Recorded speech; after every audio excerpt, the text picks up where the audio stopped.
Here we go, Black Cherry Wild Berry.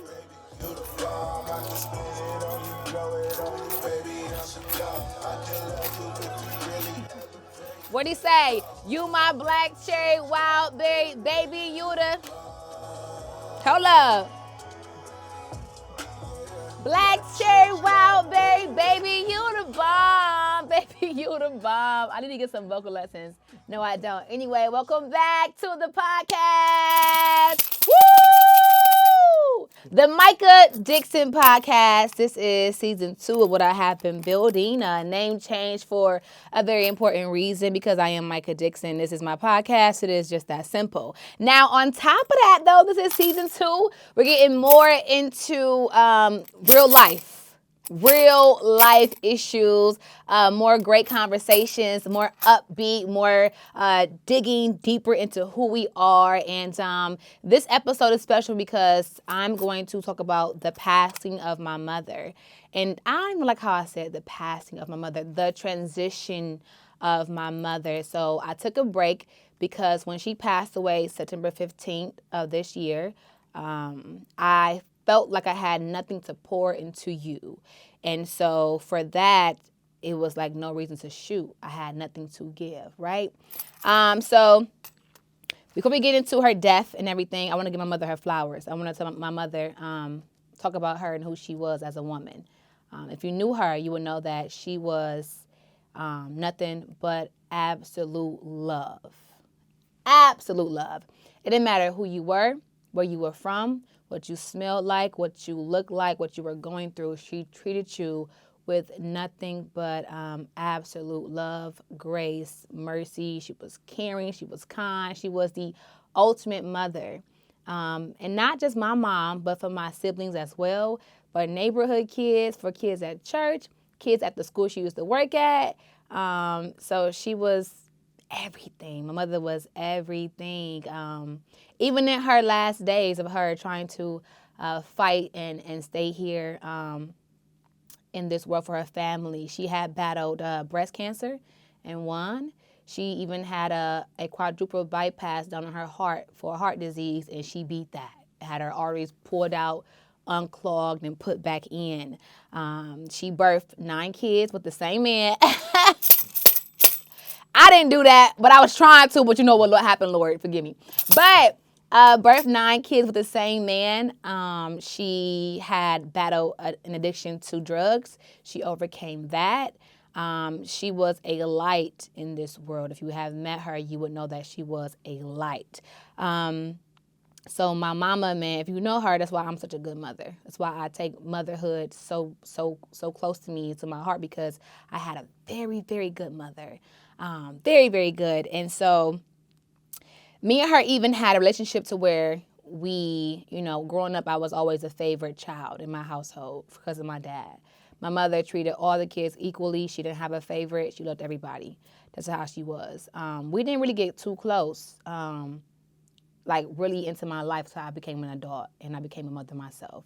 And I would lean on her for her guidance through everything. Diaper changes, when the baby was sick, when he wasn't talking or was talking, when he would act up, do I whoop him, do I pop him? And we became close because a lot of things that she had went through, I was going through, and she knew about it.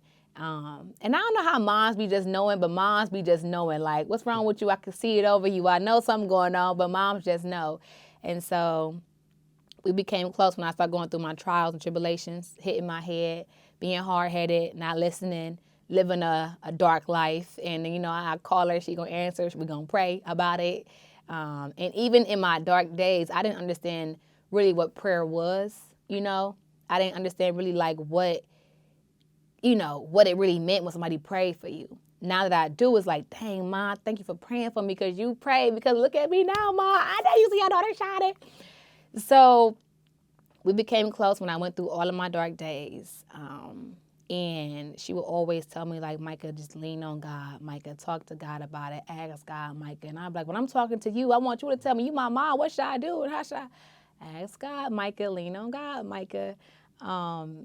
In her last days, my mother she was battling this time kidney disease. Her kidneys had failed her in April 2022. And around that time, I had told God, like, she was in the hospital. And my dad called, like, your mother saying she ready to go home. She ready to just pass away and ready to die. You should pray and come see her. So I took off. I don't even know what I was doing, but I knew I left wherever I was and went to the hospital and was like, hey, not right now. Like, you can't die yet. Like, what are you talking about? Like, no, no, no. So me and God was cool. I'm calling him Yah. Yah is God. God is Yah. Me and Yah was cool. We wasn't locked in like that, but we was cool. So I'm praying like, Lord, let her stay for a little while longer so I can take care of her and so I could just, be more servant unto her. Because if you know me, I'm a workaholic. I'm with my kids and I'm at work with my kids. That's my life. And whenever I could be there for my parents, I was always there for my parents all the time. I was a kid they called for any and everything. Netflix password, they can't remember it, they calling me. Their clothes need laundry done, they calling me. They want a meal cooked, they calling me. They want me to pay a bill, they calling me. So I was like, Lord, my mother, she's sick, but I want you to keep her here so I can take care of her. Please give her more time. I don't want her to die yet. Like, I know, Lord, I'm not ready.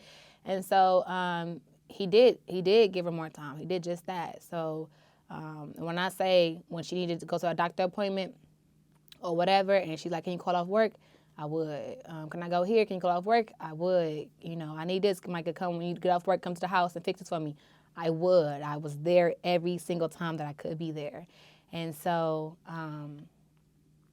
from there, that was April 22 to fast forward to now, she had fell and broke her shoulder. So she was already on a walker. She could stand by herself, but she couldn't walk by herself, so she had a walker. Already on a walker. Mind you, she's on dialysis now because her kidneys had failed her. And she didn't want to do dialysis. She didn't want it at all. She was like, I didn't want to do it. I want to die. And I'm like, no, we're going to try it. So she was going at first to the center for, what is it called? Dialysis DeVita or something like that it's called. She was going to get her blood, taken out and put back in her body.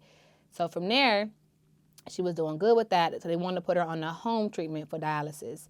And she's like, I'll try it at home so I don't have to leave my house no more. So I'm like, okay, we went to training for that, me and my dad. And then we got her to home training and being at home with dialysis.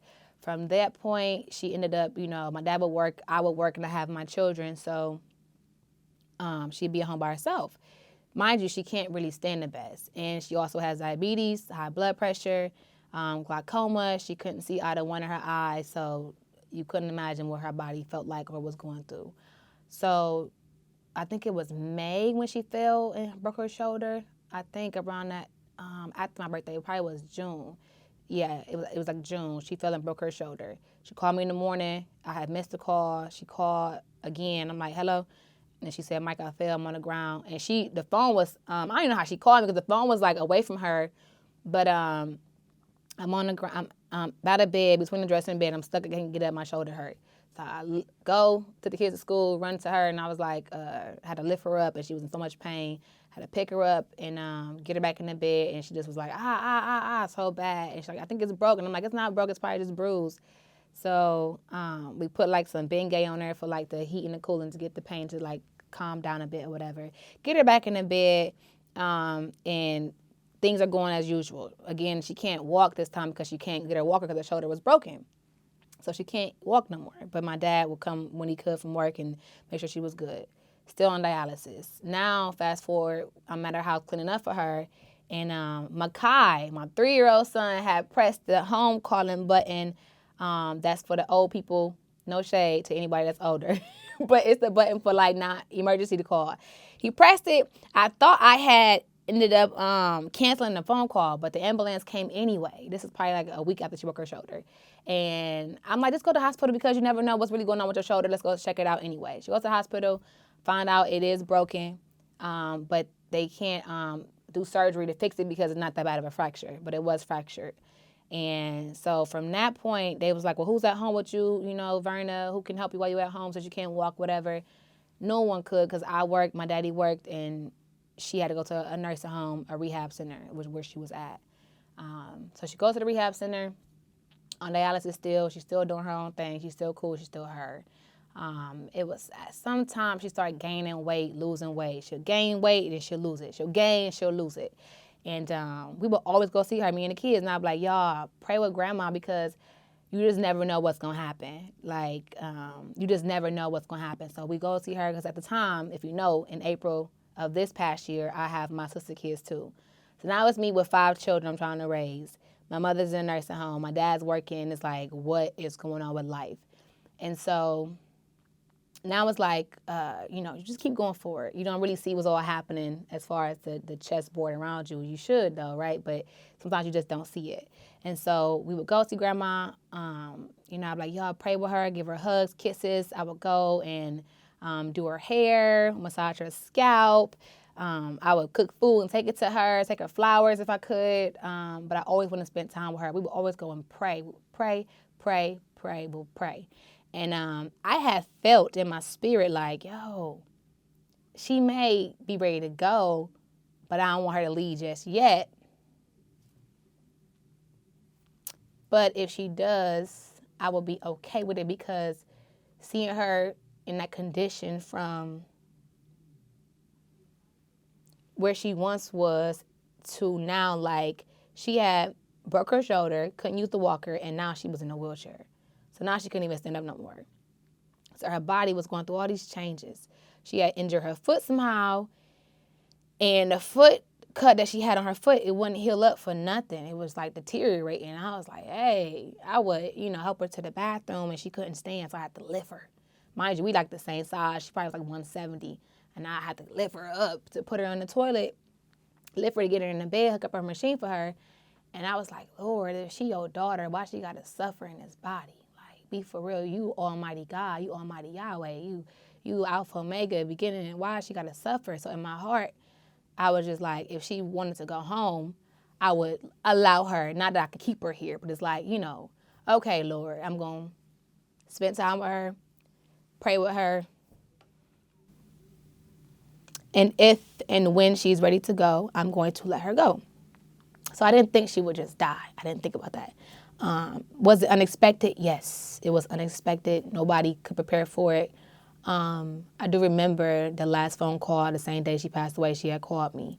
And I had told her, like, just the hard part. All right.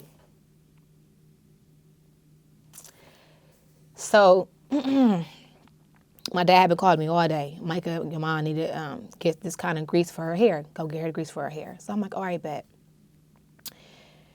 So she called me that same Friday at 5:36. I'm like, hello. She like, Mike, don't come. She said, don't come. And I ain't even get to say, she always called me Mike. I ain't say hi, mom. She ain't say, hey, y'all. She just like, don't come. And I was like, all right. And she like, you coming to bring the grease, ain't you? I said, yeah. And she like, well, don't come. Bring it tomorrow. Mind you, tomorrow was Saturday. She had been discharged from the nursing home the week before. She was discharged out, but that Ben came home. But she didn't want to go back home because my daddy was never there. And at this point, she needed 24-hour care. So she was like, Dad worked all the time. He can't take care of me properly. My older brother, Keith, whatever. I don't even know what that was about. But she didn't want to go there. So at this point on the phone, she like, I want to come stay with y'all, you and the kids. And I said, well, come on. I'm like, well, come on then. You can come. Like, it's cool. It's gonna be a lot of work, for me. But I don't care. Like, just come on. And she's like, okay, we'll figure it out on Monday. And so she's like, well, bring the grease tomorrow. You can do my hair tomorrow. I probably had braid her hair tomorrow. You could do my hair tomorrow. I'm like, all right, cool. And I was like, Mom, I feel bad. And then she like, why you feel bad? Ugh. I said, because taking my sister kids from her, and I didn't take them, but legally having to file custody for the kids. Take your time. I felt bad for it, so I'm like, I don't want to take my sister through this process of getting her kids. I'd rather just give them back. I've been having them for the past couple months, so I've been trying to get my life back to what I once knew. And she said, don't feel bad. She said, you are a great auntie. You are doing a great thing. So keep being great. And I'm like, okay. And then she said, I would feel comfortable being at your house. And she was like, but I don't have a wheelchair because the nursing home had owned the one that she had. So she said, I don't have a wheelchair. So I said, we joking now. So I'm like, Ma, you don't need no wheelchair. You better get your butt up and walk out of that nursing home through that front door. And she like, do what, Mike? And I said, get up and walk. And she started laughing like, get up and walk, huh? I said, yeah, get up and walk out the nursing home and walk your butt to this house. And she was like, yeah, because I'm going to feel comfortable at your house. And then she like, we'll figure it out on Monday. We'll figure it out on Monday is what she kept saying. And she talked to the kids for a second on the phone. And she was like, I don't even remember the rest of what she had said, y'all. I'm trying to remember it, but it's kicking my butt right now. I don't think we even prayed. We didn't pray. She's just like, I feel comfortable at your house. We laughed for a little bit, and she's like, all right, I love y'all. And I said, love you too. That was at 5:36 p.m. Friday. 11:09, my dad calling me. My dad never called me late. He just never, it's not him. He's never going to call late. So my heart was like, oh, shit. It's just like naked. So then when he on the phone, he like, they didn't call you? And I'm like, nah, who supposed to call me? And he was like, the nursing home said, Mommy gone. It said she unresponsive. And I'm like, Daddy, don't panic. I had ran from my bed to outside so I can get away from the kids because I didn't want to have that energy around them. So I go outside, and I'm looking up in the sky, and I'm like, don't panic. Go to the nursing home, see if, if she cool, if she not cool, what's going on. Just go up there, but be careful. Take your time. And if she is, Daddy, gone, you be at peace. And if she's here, then we'll figure this out. Mind you, again, she was coming to live with me that Monday. I told my dad, I texted him, like, Mommy, come stay with me. He like, yeah, until she can walk again, she can stay with you. So we already getting her ready to come home Monday. Friday, 11:09, she had passed. And I remember when I was outside, I looked up in the sky. It was the brightest star. It was the brightest star in the sky. So my daddy had told me she was gone. I already knew because I looked up and I was like, dang, she right there. I see her. I'm like, bet. It was so big that I've never, if you know me, you know I'm into nature and into astronomy. I love anything about the earth. That's what I'm into. I've never seen a star so big. I've never seen a star so bright. And I was like, and it was on the day of Rosh Hashanah, which is the Jewish New Year for Hebrews. It's the day that God created man. They say the most righteous does pass on that day. Mind you, all this time I didn't know that. I just was like, dang, my mother might be gone. If she gone, what I'm supposed to do? Like, so look up in the sky, tell my daddy to be calm, go to the nursing home, and, we'll figure it out from there. So at the time, my body was in a shock. I went to my neighbor who lives by my house, and I was like, hey, my mother supposed to have passed, and she just was like confused on what I'm saying. I'm trying to like express it as best I could without losing my mind. And I was still like in shock, and I was just like, nah, like she supposed to come stay here, like at this house. So she did pass that night.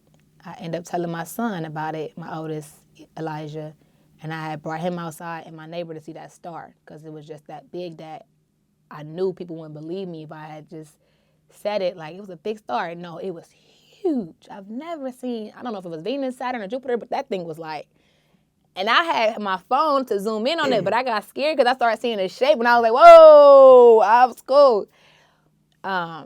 So that same night, I couldn't sleep. I was talking to y'all like, now what? Now what? And I remember why I was kind of content with her passing or her transitioning was because I had been having these dreams.